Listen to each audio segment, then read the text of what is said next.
সবাইকে জয় যিশু। Emmanuel, praise the Lord. আজকের এই সুন্দর প্রাতকালে ঈশ্বরের বাক্য থেকে আমরা দেখব। আর আজকের আমি একটা বিষয় বলতে চাই। আমাদের পুরাতন নিয়মে, আমাদের বাইবেলে পুরাতন নিয়মে বিচার কর্তৃগণ তার 13 অধ্যায় এবং 14 অধ্যায় যদি আমরা দেখি, আর সেখানে একজন বাইবেলে বীর যোদ্ধার কথা বলা রয়েছে। আর সেটা আমরা আজ সেই বিষয় নিয়ে আমি আজকের একটা কথা বলতে চাই। আর সেটা যদি আমরা দেখি বাইবেলের মধ্যে, সেই বীর যোদ্ধা সিমসম, আর সেই সিমসমের কাহিনী আজকের আমি বলতে চলেছি। আর যাদের কাছে আমরা বাইবেল আছে, আমরা বাইবেল থেকে আমরা দেখব যে বিচার কর্তৃগণ তার 13 অধ্যায় এবং 14 অধ্যায় আমরা দেখি, সেখানে লেখা রয়েছে যে সিমসমের জীবন কাহিনী। সিমসম কে ছিল এবং কিভাবে তার জন্ম হয়েছিল এবং সে কি কি কাজ করেছিল এবং ঈশ্বর তাকে কিভাবে আশীর্বাদ করেছিল, সেই বিষয়ে আমি কয়েকটা কথা আপনাদের সামনে আমি বলতে চাই। আমরা যদি দেখি বাইবেলে, সেই সরা নিবাসী মানহ এবং তার স্ত্রী ছিল, আর তার স্ত্রী ছিল বন্ধা। কারণ আমরা প্রত্যেকে বুঝি যে বন্ধা মানে যার কোনো সন্তানী হয়নি, বাচ্চা হয়নি, যাদের কখনো বাচ্চা হবে না, তাদেরকে আমরা বন্ধা বলি। আর সেই মানহ, তার স্ত্রী ছিল বন্ধা, তার কোনো সন্তান হয়নি। কিন্তু ঈশ্বর সেই মানহ স্ত্রীকে বেছে নিয়েছিল এবং তার সাথে স্বর্গদূত এসে তার সাথে যখন কথা বলেছিল যে তুমি গর্ভ বেদনা করবে, তোমার সন্তান আসবে, আর সেই সন্তানের নাম তুমি সিমসম রাখবে। এবং সেই সন্তান ঈশ্বরের দেওয়া সন্তান।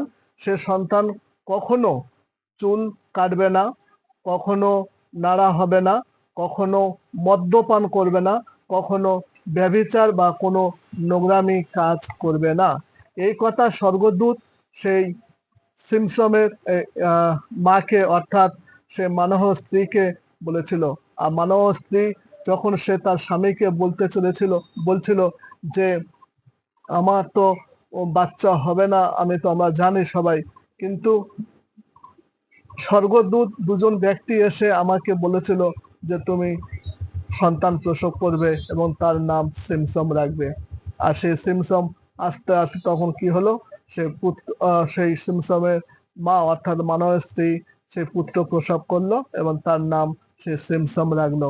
আর সেই সিমসম যখন আস্তে আস্তে যখন সে বড় হতে লাগলো এবং তার গায়ে প্রচন্ড শক্তি ছিল, খুব শক্তিশালী, এমনকি সে সিংহকে মেরে ফেলেছিল।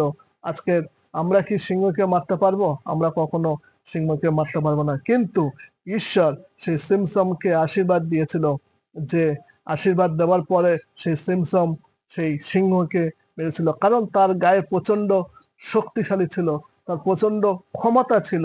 আর একদিন সেই সিমসমের বয়স হয়ে গেছে, যখন সে বিয়ে করবে বলে সে ঠিক করেছিল। আর অবশেষে সে বিবাহ হলো সেই দলিলার সাথে। কিন্তু দলিলা তার সাথে যখন মিলন করছিল এবং একসাথে তারা সংসার করছিল, কিন্তু সেই নারী সেই সিমসমকে জিজ্ঞাসা করেছিল যে তুমি এত শক্তিশালী কিভাবে হয়েছ এবং কি করে তোমার এত শক্তি? তুমি মদ্যপান করো না কেন? তুমি দ্রাক্ষারস পান করো না কেন? তুমি চুল কাটো না কেন? কিন্তু সে কিছুতে বলতে চায়নি। কিন্তু সেই নারী, অর্থাৎ সিমসমের স্ত্রী, সে দলিলা, তার কাছে নাছোড়বান্দা, যতক্ষণ না সে বলছে ততক্ষণ কিন্তু সে ছাড়েনি। অবশেষে সিমসম কি বলল, যে ঈশ্বর আমাকে শক্তিশালী করেছিল, ঈশ্বরের দেওয়া আমি আজকের এই পৃথিবীতে এসেছি। ঈশ্বর আমাকে বলেছিল যে তুমি কখনো মদ্যপান করবে না, তুমি কখনো চুল কাটবে না, আর কোনো নোংরামি কাজ করবে না। যদি তুমি করো তাহলে তোমার মৃত্যু হবে। আর এই কথা যখন সেই দলিলা শুনেছিল, আর সেই দলিলা শোনার পরে সেই দলিলা সে কি করেছিল, তার দেশের সমস্ত মানুষদেরকে এই কথাটা বলেছিল। অবশেষে কি করলো, সেই মানুষরা এসে, সেই দলিলার দেশে মানুষরা এসে সেই সিমসমের মাথায় চুল কেটে দিয়েছিল, তাকে মদ্যপান করিয়েছিল। আর অবশেষে আমরা দেখি সেই সিমসমের মৃত্যু হয়েছিল। আজকের আমরা এই সংখ্যা থেকে আমরা বুঝতে পারি, এই গল্প থেকে, এই ঘটনা থেকে আমরা বুঝতে পারি যে নারী মাত্রেই আমাদের কাছে আসে, আর সেই নারী মাত্রেই ছলনাকারী, আর সে সবসময় আমাদেরকে ভুলিয়ে দেয়। আমরা যদি আদি পুস্তকে দেখি, সেখানে নারী সেই সেই আদমের কাছে এসেছিল, তাকেও ভুলিয়েছিল, সে আদমও সেখানে পাপ করেছিল। আজকের আমরা খ্রিস্টতে আপনজন যারা আজকের আমরা এই বাক্য শুনলাম, আমরা যেন সে নারী থেকে দূরে থাকি, কারণ নারী মাত্রে পাপের কারণ। তাই আসুন আমরা ঈশ্বরের বাক্য, এই ঈশ্বর তার আপন বাক্যে সবাইকে আশীর্বাদ করুন। আমেন।